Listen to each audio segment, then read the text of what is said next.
श्रीपाद राजम शरणम प्रपद्ये. अध्याय 24. अर्धनारी नटेश्वर विवरण. मी म्हणजे शंकर भट्टानं श्री धर्मगुप्तांना प्रश्न विचारला, महाराज, भगवान शिवानं वेगवेगळी आभूषणं आणि शस्त्र धारण केली आहेत. ही धारण करण्यामागील अंतर्गत अर्थ काय याचा खुलासा करावा. यावर धर्मगुप्त म्हणाले, अरे शंकर भट्टा, गणपती देवाचे पाशांकुश हे मुख्य आयुध आहे. तसंच श्री विष्णूंचे सुदर्शन चक्र मुख्य आयुध आहे. त्रिशूल हे भगवान शंकरांचं मुख्य आयुध आहे. त्रिशूलाच्या वरच्या बाजूला 3 टोकं असतात. ही अग्निज्वालेच्या रूपात असतात. ती तिन्ही टोकं मिळून एकच शूल हस्ताप्रमाणे असतात. सत्व, रज आणि तम या त्रिगुणांची ही 3 टोकं निदर्शक आहेत. या त्रिगुणांचं एकत्व म्हणजे त्रिगुणातीत शिव भगवान आहेत. हा अंतरार्थच त्रिशूल सूचित करतो. श्वासाचं चलनवलन पिंगला नाडीद्वाराहून कपाळाच्या मध्यभागातून तो शिरस्थानापर्यंत जाऊन पोचतो. इडा, पिंगळा आणि सुषुम्ना या 3 नाड्या ब्रह्मज्ञानाची केंद्र आहेत. यालाच नाडींचा त्रिवेणी संगम असं म्हणतात. हा त्रिशूलाचा अंतरार्थ आहे. शिवाचं दुसरं आभूषण म्हणजे नाग आहे. मानवाच्या शरीरात कुंडलिनी शक्ती ही सर्पाच्या आकारात सुप्त अवस्थेत असते. ती जागृत झाली असता अष्टसिद्धी प्राप्त होतात. या महासिद्धींना वश करून त्यांचा उपयोग लोककल्याणासाठी करणाऱ्या शिवाचं ईश्वर असं सुद्धा एक दिव्य नाव आहे. शिवाच्या त्रिशूलाला डमरू बांधलेला असतो. हा शब्द गुणांचं प्रतीक आहे. नाद, झंकार हा आकाश गुण आहे. आकाशात शब्द प्रकंपानं विचलन करतो. आपण मंत्रजप केला असता किंवा मंत्र ऐकला असता तो डमरूच्या आवाजाप्रमाणे आपल्या कानात घुमतो. मंत्र पुरस्चरण केल्यामुळं योग्याला आनंद प्राप्त होतो. या आनंदाच्या नादात तो नृत्य करतो. याचं प्रतीक म्हणून परमेश्वर डमरू धारण करतो. 2 भुवयांच्या मध्यबिंदूवर आज्ञाचक्र असतं. तेच सर्व ज्ञानाचं केंद्र असतं.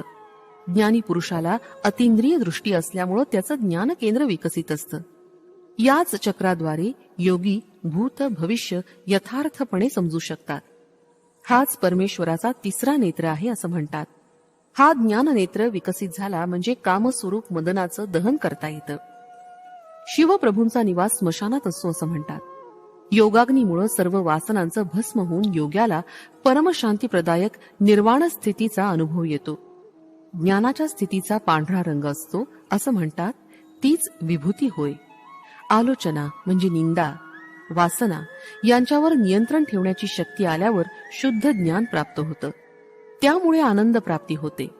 ज्ञानाची शुद्धी 4 प्रकारे होते: अधिभौतिक, अधिदैविक, आध्यात्मिक आणि मानसिक.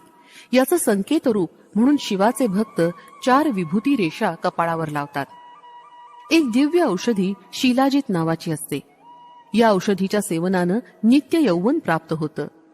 पूर्व काळात शिलादूड नावाचे एक महर्षी खड्याचा आहार करून निर्वाह करत असत. तेच नंदीश्वर रूपात अवतरित झाले. श्रीकृष्णाचा जन्म रोहिणी नक्षत्रात आणि वृषभ राशीत झाला. शिवांचं जन्म नक्षत्र आर्द्रा होतं. उमा महेश्वराच्या अर्धनारी नटेश्वर रूपाची राशी मिथुन होती. या राशीच्या अगोदर वृषभ राशी असते. हा वृषभ नंदीश्वरच आहे. नंदी हा धर्माचं प्रतीक आहे. निम्न जातीच्या कामरूपी मदनाला शिवानं दग्ध केलं होतं. परंतु शिवाच्या कृपेनंच तो निराकार रूप घेऊन उच्च प्रकृती असलेल्या दिव्य दाम्पत्य धर्माचं पालन करणाऱ्या दाम्पत्यास पुत्र रूपानं प्राप्त झाला. श्रीकृष्णानं उपमन्यू ऋषींचं शिष्यत्व पत्करून अत्यंत निष्ठेनं शिवोपासना केली होती. शिवाच्या अनुग्रहामुळे रुक्मिणीच्या पोटी मन्मथ हा प्रद्युम्न नावानं जन्मास आला. हा मन्मथ वृषभ राशीतील कामस्थान आहे. धर्मबद्ध असलेल्या कामना कोणत्याही असल्या तरी उन्नत प्रकृतीच्या असतात. त्यांची पूर्णता करणं धर्मविहित असतं. भयंकर अशा तांत्रिक सिद्धी आणि शक्ती वाघाप्रमाणे प्रमादकारी असतात. त्यांना वश करून आपल्या ताब्यात ठेवणारे शिव भगवानच आहेत. वाघ हा शक्ती देवीचं वाहन आहे. शक्तीस पूर्णपणे आपल्या ताब्यात ठेवण्याचं प्रतीक म्हणून परमेश्वर चर्म अंगी धारण करतात. म्हणून त्यांना व्याघ्र चर्मांबरधारी असं म्हणतात. शुद्ध ब्रह्मज्ञान निरंतर प्रवाहित करणारी प्रज्ञा अमृतत्व सिद्ध असलेल्या शिवाच्या जटेतून वाहणाऱ्या लोकपावनी गंगेचं प्रतीक आहे. याप्रमाणे नित्य प्रसन्न तत्वामुळे मिळणारा महाप्रशांत आनंद, आल्हादमयी स्थितीचं प्रतीक चंद्रकोर आहे. उजव्या भागात प्रवाहणारी श्वासरूप शक्तीची पिंगळा नाडी असते. डाव्या भागात वाहणारी श्वासरूपी शक्ती इडा नाडी नावानं ओळखली जाते. आणि शंकर भट्टा, प्राणायाम करताना उजव्या नाकपुडीनं श्वास घेतल्यास उष्णता वाढते म्हणून तिला सूर्यनाडी म्हणतात. डाव्या बाजूने श्वास घेतल्यास शीतलता मिळते म्हणून तिला चंद्रनाडी असं म्हणतात. काळ पुरुषाच्या शरीरातील राशीचक्रात मेष राशीपासून तुळा राशीपर्यंत उष्णता देणारे 6 महिने सूर्यनाडी असं गृहीत धरल्यास अश्विन मासापासून फाल्गुन मासापर्यंतचे 6 महिने शीत अर्थात कमी उष्ण असल्यानं चंद्रनाडी असं समजले जाते. या चंद्र सूर्याच्या गतीमुळे पौर्णिमा आणि अमावस्या यांची निर्मिती होते. योगी पुरुष आपल्या वैशिष्ट्यपूर्ण साधनेनं कालचक्रातील समस्त सिद्धी प्राप्त करून घेतो. त्याला भूत, भविष्य आणि वर्तमान या तिन्ही कालाचं ज्ञान योग शक्तीमुळे प्राप्त होतं. या कालचक्रालाच अर्धनारीश्वर, जी कोणत्याही परिस्थितीत वेगळी करता येत नाही अशी जोडी समजावं. रात्र, दिवस, पौर्णिमा, अमावस्या या एकानंतर एक विशिष्ट कालावधीनंतर दृश्यमान होत असतात. रात्र नसेल तर दिवस आणि दिवस नसेल तर रात्र असूच शकत नाही. माता पिता रूपानं संबोधलं जाणारं अर्धनारीश्वरच या अनंत सृष्टीच्या चलनवलनास कारणीभूत होत असतात. शिवाचं कार्य संहारक आहे असं आपण म्हणतो. त्याचा गर्भित अर्थ जुन्या सृष्टीचा अंत होऊन नवीन सृष्टीची निर्मिती असा आहे. सृष्टीतील बदल अतिसहजपणे होत असताना नूतन सृष्टीचा आविर्भाव होऊन ती थोड्या काळपर्यंत त्या स्थितीत असते. नंतर मात्र त्याचा संहार अनिवार्यच असतो. अथर्व वेदातील समस्त अस्त्रशस्त्र मंत्रविद्या सिद्ध होण्यासाठी या विद्येचा अधिपती असलेल्या ईशान रुद्राचा अनुग्रह असणं आवश्यक असतं. असा संवाद चालू असताना मी म्हणालो, आपण शिवपार्वती आणि आर्द्रा नक्षत्राचा घनिष्ठ संबंध असल्याचं सांगितलं होतं. याविषयी माहिती सांगावी ही प्रार्थना. तेव्हा धर्मगुप्त म्हणाले, रुद्र पलट्या हरणाची शिकार करीत असलेल्या रूपात मृगव्याध रुद्र या नावानं दर्शन देतील. हे दिव्य रूप आकाशातील आर्द्रा नक्षत्रात दिसेल. ग्रह संचाराचा प्रभाव. धर्मगुप्त पुढे म्हणाले, या मृगव्याध रुद्राचं रूप नक्षत्र मंडळातील मिथुन आणि कर्क राशीच्या मध्ये आडवं दिसेल. या नक्षत्र मंडळाच्या जवळ राहू, केतू, शनी यासारख्या ग्रहांचा संचार झाल्यास विश्वव्यापी युद्ध, प्रलय, देवादानवांचं युद्ध, महाभारताचं युद्ध यासारखी संकट ग्रहगतीनच येतात. कालसंहार मूर्ती म्हणजे धनुष्यबाण धारण केलेल्या उग्र मूर्ती असलेल्या रुद्राचंच मन्यू देवता रूप असं वेदांनी वर्णन केलंय. धर्मगुप्त आपलं वक्तव्य चालू ठेवत म्हणाले, माघ मासातील अमावस्येच्या अगोदर येणाऱ्या चतुर्दशीला महाशिवरात्री असं म्हणतात. प्रत्येक महिन्यातील अमावस्येच्या पूर्वी येणाऱ्या चतुर्दशीला मास शिवरात्री असं म्हणतात. शनी प्रदोष समयी ईश्वर आराधनेचं फळ म्हणजेच शनिग्रह दोषांचं निवारण. महाशिवरात्र मंगळवारी आल्यास ती अत्यंत पुण्यकारक असते. शनिवारी त्रयोदशी आल्यास त्याला शनी प्रदोष म्हणतात. या शुभदिनी शिवार्चन करून शनिदेवास प्रिय असलेले तीळ दान करावे. शिवशनीची आदिदेवता असल्यानं तिळाच्या तेलानं परमेश्वराची आराधना केली असता शनिदेवाच्या बाधेपासून निवृत्ती होते. शनिवारी प्रदोष समयी शिवाराधना केल्यास समस्त कर्म दोषरहित होऊन आपणास सुखशांती लाभते. शनी ही कर्मकारक देवता आहे. शिव ही संहारक देवता आहे. शनी प्रदोष समयी शिवाची आराधना सर्व प्रकारच्या अशुभ कर्माच्या महापापांचं भस्म करून शुद्ध, नूतन, दिव्य, तेजोमय शुभ स्पंदनानं मानवाचं मन, बुद्धी, अहंकार, चित्त यांची आत्मशुद्धी करून नवीन जन्म प्राप्त करून देते. अशा प्रकारच्या अर्चनेनं शनिदेव शांत होतात. शनिवारी रात्रीच्या वेळी त्या जीवांचे सारे दुष्कर्म, दोषांची अधिष्ठान देवता महाकालीमध्ये विलीन होतात. दुसऱ्या दिवशी म्हणजे रविवारी सूर्योदयाच्या समयी सवित्र मंडळात मध्यवर्ती असलेल्या त्या महाशक्तीचा साधकास अनुग्रह प्राप्त होतो. याच वेळी त्याच्या नूतन जीवनाची सुरुवात होते. त्याच्या अशुभ कर्माच्या पापाचं गाठोडं परमेश्वराच्या योगाग्नीत जाळलं जातं. पंचभूतात्मक शिवस्वरूप. शिवशंकर हे पंचभूतात्मक देवाधिदेव आहेत. आपल्या शरीरातील मूलाधार केंद्रात पृथ्वी तत्व असतं. याचंच प्रतीक म्हणून साधकाकडून पार्थिव लिंगाची पूजा केली जाते. स्वाधिष्ठान चक्रात जलतत्व असतं. याचं प्रतीक जललिंग असतं. मणिपूर चक्रात अग्नितत्व असतं. त्याचं प्रतीक ज्वाललिंग आहे. यालाच हिरण्यस्तंभ असं सुद्धा म्हणतात. कंठस्थानात म्हणजे विशुद्ध चक्रात वायुतत्व असतं. याचं प्रतीक वायुलिंग आहे. हृदयातील आकाशस्थानात असलेल्या लिंगाला चिदंबर लिंग असं म्हणतात. या पंचभूतात्मक लिंगाची आराधना, दर्शन, अर्चना हे विशेष फलप्रद असतात. आकाशलिंग म्हणवल्या जाणाऱ्या चिदंबर लिंगाला आकारच नसतो. चिदंबर क्षेत्रात पडद्याच्या मागे लपवून ठेवलेलं चिदंबर रहस्य म्हणजे पडदा उचलल्यानंतर मध्ये काहीच नसतं.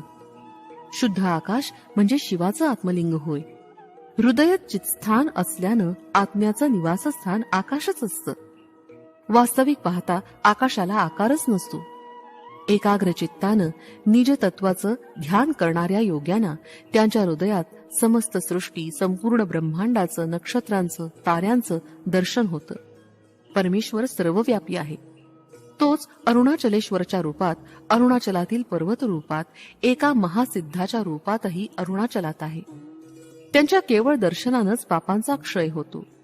तोच अरुणाचलेश्वरच आज मानवाकृतीमध्ये पीठिकापुरात श्रीपाद श्रीवल्लभ या नामरूपानं अवतार घेऊन समस्त मानव जातीचं कल्याण करण्याच्या उद्देशानं सध्या कुरुगड्डीमध्ये दिव्य तेजानं विलसत आहे. कुरुगड्डी अरुणाचल पर्वताप्रमाणे आहे. अर्धनारीश्वर रूपात असलेले अरुणाचलेश्वर श्रीपाद श्रीवल्लभच आहेत. ज्याप्रमाणे अरुणाचलातील पर्वत साक्षात शिवस्वरूप आहे, तसंच कुरुगड्डी सुद्धा साक्षात श्रीपाद श्रीवल्लभांचंच रूप आहे. अरुणाचलातील शिवलिंगात शिवशक्ती असल्याप्रमाणे श्रीपाद श्रीवल्लभांच्या रूपात सुद्धा शिव आणि शक्ती मिळून आहेत. अरुणाचलातील महासिद्धाच्या रूपातील परमेश्वराचं दर्शन साधकांना अत्यंत दुर्लभ असतं. परंतु श्रीपाद श्रीवल्लभ या रूपातील महासिद्धाचं दर्शन साधकांना अत्यंत सुलभ रीतीनं होतं. हे धर्मगुप्ताचं वक्तव्य ऐकून मी म्हणालो, महाराज, मी आतापर्यंत श्रीपाद प्रभू हे श्री पद्मावती देवी समवेत श्री व्यंकटेशाचं संयुक्त स्वरूप आहेत असं ऐकलं होतं. परंतु तुम्ही ते शिवशक्ती स्वरूप आहेत असं सांगितलं. मला हे सारं काही स्पष्ट कळत नाही. घोटाळ्यात पडल्यासारखं वाटतंय. आपण कृपा करून स्पष्ट करून सांगावं.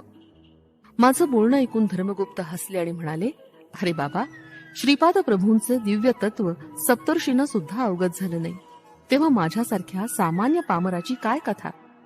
तरी पण माझ्या सामर्थ्यानुसार तुला समजून सांगण्याचा प्रयत्न करतो. श्री व्यंकटेश प्रभू कृतयुगापासून आहेत. त्यांनी श्री दशरथ राजाला दर्शन देऊन सांगितलं होतं की मी श्री रामचंद्र या नावानं तुझ्या घरी जन्म घेईन. कौसल्या तनय श्रीराम या नावानं सुद्धा स्वामींची पूजा काही लोक करतील. काही काळापर्यंत श्रीपाद प्रभूंची शक्ती स्वरूप म्हणजे बाल त्रिपुर सुंदरी या स्वरूपात सुद्धा भक्तांनी आराधना केली. काही साधकांनी त्यांची सुब्रमण्यम स्वरूपात सुद्धा अर्चना केली. यानंतर श्री रामानुजाचार्यांनी वैष्णवांकडून श्री महाविष्णू रूपात त्यांची आराधना करवली. ही सारी रूपं असलेले साक्षात दत्तप्रभूच आहेत. साधकांनी कोणत्याही रूपात श्रद्धाभावानं त्यांना साद घातली तर ते भक्तांचं रक्षण करण्यास धावून येतात आणि भक्तांचं रक्षण करतात. साधकांना लीला दर्शवणारे माया नाटकाचे सूत्रधार श्रीपाद प्रभूच आहेत. तेच आज श्रीपाद श्रीवल्लभ या नामरूपानं भक्तांचं कल्याण करत आहेत.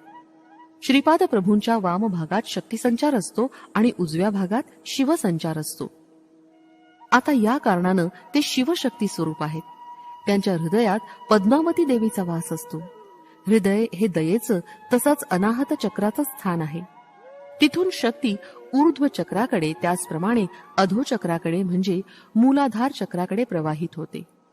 या कारणानंच ते अजून एक दिव्य चैतन्यमय शरीरानं श्री पद्मावती आणि श्री व्यंकटेश्वर स्वामी रूपात आहेत. श्रीपाद प्रभू वाणी हिरण्यगर्भाचं सुद्धा स्वरूप आहेत. परा, पश्यती, मध्यमा आणि वैखरी स्वरूपी वाणी देवीचा त्यांच्या जिव्हेवर वास असतो. वाणी मातेचं दिव्य मानस आणि हिरण्यगर्भाचं दिव्य मानस हे अद्वैत स्थितीत असतं. वास्तविक पाहता चिदंबर रहस्य म्हणजे ते 3 प्रकारचे चैतन्य स्वरूप एकाच वेळी धारण करतात. त्यांच्या एका शरीराला दुसऱ्या शरीराचा कोणत्याही दृष्टीनं पाहिल्यास स्पर्श नसतो.